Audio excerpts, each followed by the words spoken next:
নমস্কাৰ আপোনালোক সকলোকে মোৰ ইউটিউব চেনেল টিচাৰ্ছ কৰ্ণাৰলৈ পুনৰ এবাৰ স্বাগতম জনাইছোঁ। আজি এটি খুবেই গুৰুত্বপূৰ্ণ ভিডিঅ'লৈ আপোনালোকৰ মাজলৈ আহিছোঁ। কাইণ্ডলি ভিডিঅ'টি শেষলৈকে চাব, চাই ভাল পালে লাইক এণ্ড শ্বেয়াৰ কৰিব আৰু চেনেলটি যদি এতিয়াও ছাবস্ক্ৰাইব কৰা নাই কাইণ্ডলি ছাবস্ক্ৰাইব কৰিব। অসমৰ বা ভাৰতবৰ্ষৰ যিসমূহ জনপ্ৰতিনিধি আছে 5 বছৰৰ কাৰণে MLA হৈছে, MP হৈছে, ভাল কথা। তেখেতসকলে কিন্তু আমৃত্যু যি পেঞ্চন পাই আছে সেই পেঞ্চন ব্যৱস্থা আমাকো দিব লাগে আৰু সেই পেঞ্চন ব্যৱস্থা নোপোৱালৈকে কৰ্মচাৰী সমাজ ক্ষান্ত নাথাকে। আমি পুনৰবাৰ আহ্বান জনাইছোঁ, যদি UPS ব্যৱস্থা ইমান ভাল হয় নিশ্চিতভাৱে তেখেতসকলে লৈ কিনে দেখুৱাওক। তেখেতসকলে যিহেতু আদৰ্শ হওক সেই কথাটোৱে আমি আহ্বান জনাইছোঁ। এই অভিৱৰ্তনতে বিভিন্ন জিলা সমিতিয়ে আমালৈ তেখেতসকলৰ অভিমত পৰামৰ্শ দিছে, বিভিন্ন সংস্থা সংগই আৰু সেই অভিমতসমূহ আমি কম্পাইল কৰি অনাগত নৱেম্বৰ মাহত সদৌ অসম কৰ্মচাৰী পৰিষদৰ কেন্দ্ৰীয় কাৰ্যনিৰ্বাহক আছে আৰু এই কেন্দ্ৰীয় কাৰ্যনিৰ্বাহকত এই সমগ্ৰ অভিমতখিনি বিশ্লেষণ কৰি অনাগত দিনত সংগ্ৰামী কাৰ্যসূচী ঘোষণা এনৰ ঠাইত ইউ হৈছে। ব্যৱস্থা একে।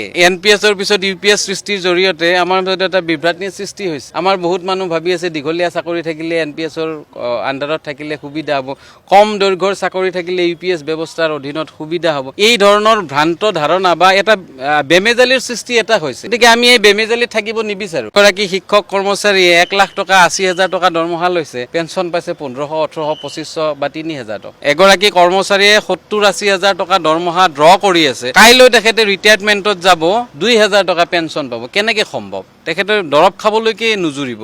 গতিকে এই ধৰণৰ ব্যৱস্থা আচলতে বিশৃংখল ব্যৱস্থা। এই বিশৃংখল ব্যৱস্থাৰ পৰা আমি পৰিত্ৰাণ বিচাৰিছোঁ। শিক্ষক কৰ্মচাৰীৰ বৃদ্ধকালত অৱসৰকালীন জীৱনৰ নিৰাপত্তা অসমৰ বা ভাৰতবৰ্ষৰ যিসমূহ জনপ্ৰতিনিধি আছে 5 বছৰৰ কাৰণে MLA হৈছে, MP হৈছে, ভাল কথা। তেখেতসকলে কিন্তু আমৃত্যু যি পেঞ্চন পাই আছে সেই পেঞ্চন ব্যৱস্থা আমাকো দিব লাগে আৰু সেই পেঞ্চন ব্যৱস্থা নোপোৱালৈকে কৰ্মচাৰী সমাজ ক্ষান্ত নাথাকে। আমি পুনৰবাৰ আহ্বান জনাইছোঁ, যদি UPS ব্যৱস্থা ইমান ভাল হয় নিশ্চিতভাৱে তেখেতসকলে লৈ কিনে দেখুৱাওক। তেখেতসকলে যিহেতু আদৰ্শ হওক সেই কথাটোৱে আমি আহ্বান জনাইছোঁ। এই অভিৱৰ্তনতে বিভিন্ন জিলা সমিতিয়ে আমালৈ তেখেতসকলৰ অভিমত পৰামৰ্শ দিছে, বিভিন্ন সংস্থা সংগই আৰু সেই অভিমতসমূহ আমি কম্পাইল কৰি অনাগত নৱেম্বৰ মাহত সদৌ অসম কৰ্মচাৰী পৰিষদৰ কেন্দ্ৰীয় কাৰ্যনিৰ্বাহক আছে আৰু এই কেন্দ্ৰীয় কাৰ্যনিৰ্বাহকত এই সমগ্ৰ অভিমতখিনি বিশ্লেষণ কৰি অনাগত দিনত সংগ্ৰামী কাৰ্যসূচী ঘোষণা এনৰ ঠাইত ইউ হৈছে। ব্যৱস্থা একে।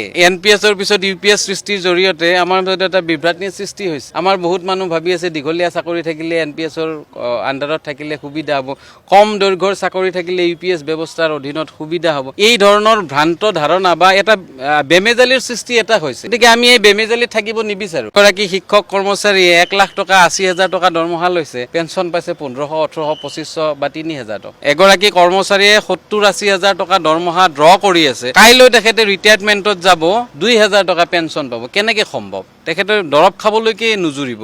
গতিকে এই ধৰণৰ ব্যৱস্থা আচলতে বিশৃংখল ব্যৱস্থা। এই বিশৃংখল ব্যৱস্থাৰ পৰা আমি পৰিত্ৰাণ বিচাৰিছোঁ। শিক্ষক কৰ্মচাৰীৰ বৃদ্ধকালত অৱসৰকালীন জীৱনৰ নিৰাপত্তা